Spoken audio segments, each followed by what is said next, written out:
Halo semua, pernah nggak sih ngerasa agak linglung setelah asyik nge-scroll tanpa henti? Nah, hari ini kita bakal ngebahas fenomena yang lagi ramai disebut brain rot. Dan ini bukan sekedar istilah gaul di internet loh, ini adalah sesuatu yang ternyata mungkin secara fisik bisa mengubah cara otak kita bekerja. Yuk kita bedah bareng-bareng ilmunya. Kita semua pasti pernah ngalamin ini kan? Niatnya cuma mau cek satu notif, tahu-tahu udah 45 menit lewat aja. Terus pas sadar rasanya pusing, agak cemas dan anehnya capek banget. Padahal yang gerak cuma jempol doang. Nah, perasaan itulah yang akan kita bongkar hari ini. Perasaan itu di internet sering disebut brain rot atau pembusukan otak. Gampangnya, ini adalah kondisi di mana kemampuan kamu buat fokus ke hal-hal yang lebih lambat dari video 15 detik itu kayak menguap gitu aja. Dan ini bukan cuma di kepala kamu doang, ada penjelasan ilmiah nyata di baliknya. Biar gampang ngertinya, kita pakai analogi sederhana aja ya. Bayangin otak kamu itu sebuah gym. Setiap kali kamu pakai otak, kamu itu sebenarnya lagi latihan. Jadi pertanyaannya, kalau kita nge-scroll terus-terusan, latihan macam apa sih yang kita kasih ke otak kita? Oke, kita mulai dari bagian pertama. Kenapa sih scrolling bikin kita capek banget secara mental? Ini semua ada hubungannya sama jenis latihan yang super kacau yang tanpa sadar kita berikan ke otak kita. Nah, buat ngerti kenapa, kita perlu lihat dulu gimana perhatian kita udah berubah. Data dari Dr. Gloria Mark, seorang ahli di bidang perhatian, nunjukin penurunan yang drastis banget. Dulu di tahun 2004, rata-rata orang bisa fokus ke satu hal di layar selama sekitar 2,5 menit. Coba kita lompat ke hari ini.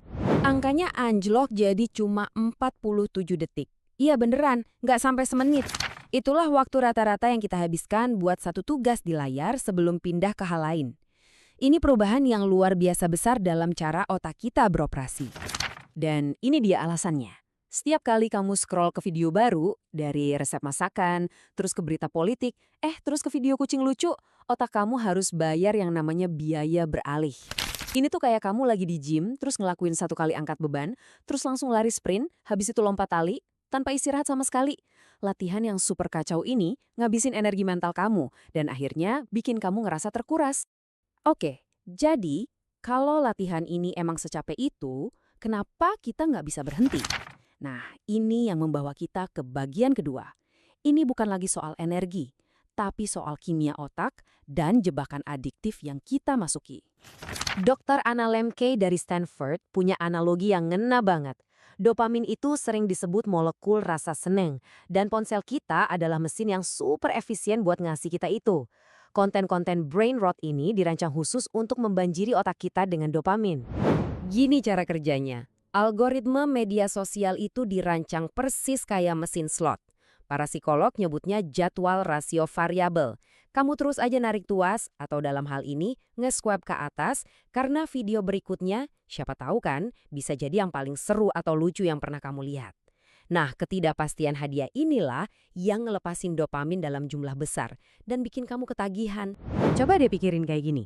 Aktivitas kayak baca buku atau jalan-jalan itu ngasih otak kamu makanan dopamin yang sehat dan dilepaskan pelan-pelan. Nah, konten brain rot ini tuh kayak permen digital, ledakan gula yang cepat dan intens. Kalau otak kamu udah terbiasa makan permen seharian, ya makanan sehat mulai terasa hambar dan ngebosenin. Inilah kenapa kehidupan nyata bisa terasa kurang menarik setelah kita kelamaan nge-scroll. Sekarang kita sampai ke bagian yang paling mengkhawatirkan. Ini bukan cuma soal ngerasa capek atau bosan.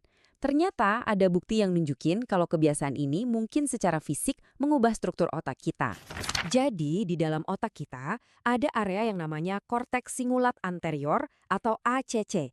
Biar gampang kita sebut aja ini otot fokus atau pelatih pribadi di otak kita. ACC inilah bagian otak yang bertanggung jawab atas kedisiplinan.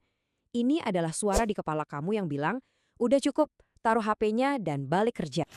Sebuah penelitian penting oleh Loh dan Kanai nemuin sesuatu yang mengejutkan. Mereka memindai otak orang-orang dan menemukan bahwa orang yang sering banget melakukan banyak hal di media, kayak nge-scroll sambil nonton TV, punya kepadatan materi abu-abu yang lebih rendah di area ACC ini. Seperti yang bisa kita lihat di grafik, otot fokus mereka itu secara harfiah lebih kecil dan kurang padat dibandingin mereka yang jarang nge-scroll. Nah, ini menciptakan lingkaran setan yang mengerikan. Mengkonsumsi konten brain rot melemahkan otot fokus kamu. Dan dengan otot fokus yang lebih lemah, kamu jadi punya lebih sedikit kemauan buat menolak dorongan untuk terus scrolling. Jadi, kau bukan cuma kehilangan rentang perhatian, kamu mungkin secara fisik kehilangan bagian otak yang mengendalikannya. Setelah dengar semua itu, mungkin gampang ya buat ngerasa agak putus asa. Tapi ini bagian pentingnya. Sama kayak otot di badan kita, otot fokus di otak kamu itu bisa dilatih kembali.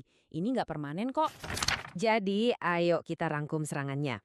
Konten brain rot ini menguras energi kita lewat peralihan yang terus-menerus, membajak sistem penghargaan kita yang bikin kehidupan nyata jadi terasa membosankan, dan bahkan bisa jadi melemahkan struktur fisik di otak kita yang bertanggung jawab atas kedisiplinan.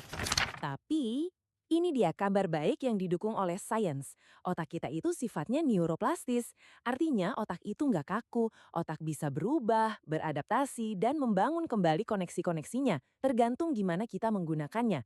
Jadi kerusakan ini nggak harus permanen. Kamu punya kekuatan untuk mengubah latihan mentalmu. Memahami bahwa brain rot adalah kondisi fisik bukan kegagalan pribadi adalah langkah pertama yang paling penting. Jadi pertanyaannya sekarang bukan lagi apakah kamu bisa membangun kembali ji mentalmu, tetapi bagaimana. Latihan apa yang akan kamu pilih untuk mulai membangun kembali otot fokusmu hari ini?